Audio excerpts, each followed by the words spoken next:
दोस्तों आज हम जिस बिज़नेस के बारे में बात करने जा रहे हैं वो है टायर मैन्युफैक्चरिंग का बिज़नेस। आज हम जानेंगे कि फैक्ट्री में नए टायर कैसे बनाए जाते हैं और ख़ासकर बड़े गाड़ी के जैसे कि ट्रैक्टर के टायर कैसे बनाए जाते हैं। आइए दोस्तों देखते हैं। दुनिया में लगभग ऐसी 455 कंपनियां हैं जो टायर बनाती हैं। इंडस्ट्री में प्रमुखता से नेचुरल रबर का इस्तेमाल होता है, शायद आप जानते होंगे। टायर बनाने में विविध प्रकार के कंपोनेंट्स का इस्तेमाल होता है तथा एक टायर को बनाने में डिफरेंट तरह की प्रोसेस से होकर गुजरना पड़ता है। त्यो का या हम कहें इंग्रेडिएंट्स का इस्तेमाल होता है, उसमें प्रमुखता से नेचुरल रबर का इस्तेमाल होता है, फिर स्टील का इस्तेमाल होता है, फिर केमिकल जैसे कि ब्यूटाडीन, पॉलीब्यूटाडीन, फिर कार्बन ब्लैक, सल्फ़र, सिलिका और विविध प्रकार के एक्टिवेटर्स और एंटीऑक्सीडेंट्स का इस्तेमाल होता है। टायर बनाने में फैब्रिक और फाइबर का भी इस्तेमाल होता है।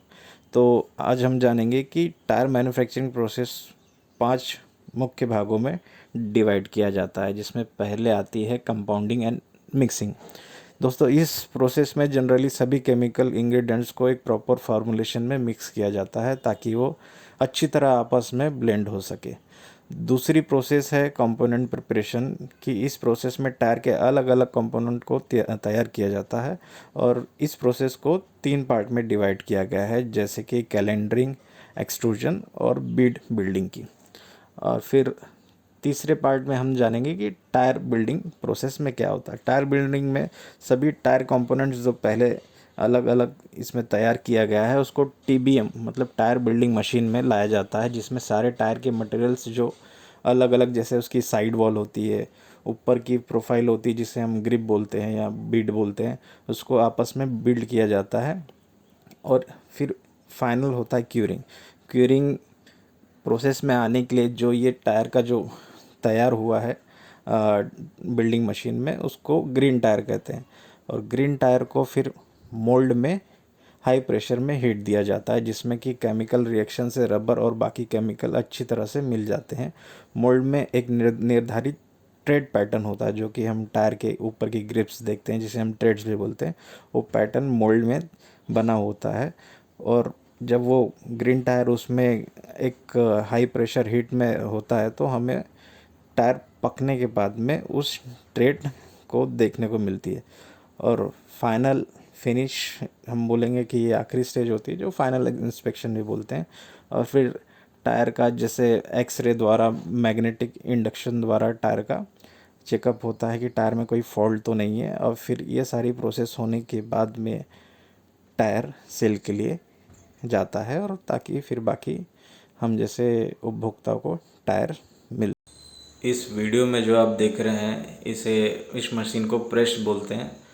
इसमें ट्रेडिशनली 2 प्रकार की या 3 प्रकार की आती है। जैसे ये आप देख रहे हैं कि ये हॉरिजॉन्टल आ रही है तो ये हॉरिजॉन्टल बैगोमेटिक मशीन बोलते हैं। और अंदर में जो आपको वो ट्रेड्स दिखाई दे रहे हैं, डिज़ाइन देख रहे हैं, उसको मोल्ड बोलते हैं।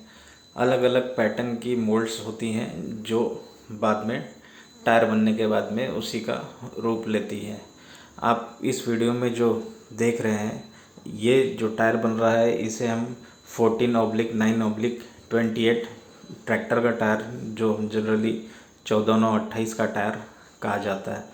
ये जो हम फैक्ट्री टूर देख रहे हैं, ये नायलॉन टायरों की बनाने की फैक्ट्री है। और जनरली बहुत हमारे इंडिया में ऐसे फैक्ट्रीज़ है जहाँ पे रेडियल और नायलॉन टायर दोनों भी बनते हैं। मैं जो व्यूअर्स को इसकी जानकारी ने मैं बता दूं कि रेडियल टायर और नायलॉन टायर ये दोनों भी अलग तरह के टायर होते हैं। जनरली हम जो कार सेक्शन होता है या जनरली हम ट्रक सेक्शन में 1020 का जो साइज़ होता है उसमें रेडियल टायर बनते हैं। रेडियल टायर में जनरली एक स्टील का बेल्ट होता है, जो ऊपर की जो ट्रेड्स होती है उसमें स्टील का बेल्ट होता है। और इस बनाने की प्रोसेस, रेडियल टायर बनाने की प्रोसेस थोड़ी सी अलग होती है। और इनका जो मैन्युफैक्चरिंग कॉस्ट और इसका जो प्राइस होता है वो नॉर्मल हमारे टायर से अलग होता है। और इसी तरह हमारा नायलॉन टायर अभी ये तैयार हो चुका है।